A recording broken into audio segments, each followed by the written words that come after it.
Guys, C.O. Cannon here from Fiction Atlas Press, bringing you another indie connection. And today I want to tell you about some indie books that you might enjoy if you're a fan of The Queen's Spade by Sarah Raleigh. The first book I have for you is called The Other Princess by Denny S. Bryce. With a brilliant mind and a fierce will to survive, Sarah Forbes Bonetta, a kidnapped African princess, is rescued from enslavement at 7 years old and presented to Queen Victoria as a gift. To the Queen, the girl is an exotic trophy to be trotted out for the entertainment of the royal court and to showcase Victoria's magnanimity. Sarah charms most of the people she meets, even those who would cast her aside. Her keen intelligence and her aptitude for languages and musical composition help Sarah navigate the Victorian era as an outsider given insider privileges. But embedded in Sarah's past is her destiny. Haunted by visions of destruction and decapitations, she desperately seeks a place, a home she will never run from, never fear, a refuge from nightmares and memories of death. From West Africa to Windsor Castle to Sierra Leone to St. James Place and the Lagos colony, Sarah juggles the power and pitfalls of a royal upbringing as she battles racism and systemic oppression on her way to living a life worthy of a Yoruba princess. The second book I have for you is called Queen of Exiles by Vanessa Riley. The Queen of Exiles is Marie Louise Christophe, wife and then widow of Henry I, who ruled over the newly liberated Kingdom of Haiti in the wake of the brutal Haitian Revolution. In 1810, Louise is crowned queen as her husband begins his reign over the first and only free black nation in the Western Hemisphere.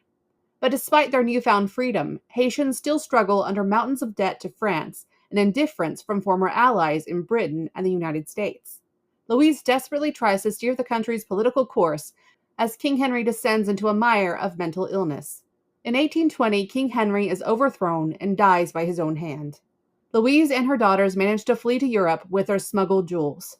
In exile, the resilient Louise redefines her role, recovering the fortune that Henry had lost and establishing herself as an equal to the kings of European nations.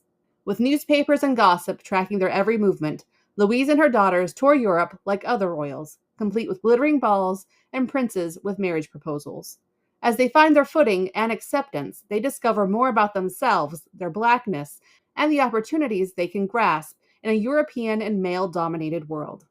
Queen of Exiles is the tale of a remarkable black woman of history, a canny and bold survivor who chooses the fire and ideals of political struggle and then is forced to rebuild her life on her own terms, forever a queen.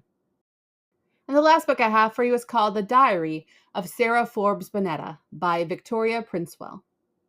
Set in 1860, this is the story of Sarah Forbes Bonetta, the intelligent, multilingual Yoruba princess from West Africa who became the protege of the British Queen Victoria. On the evening of her 17th birthday, she is told that her old name, her real name, is Aina, Omaba Aina, from the fallen Oyo Empire.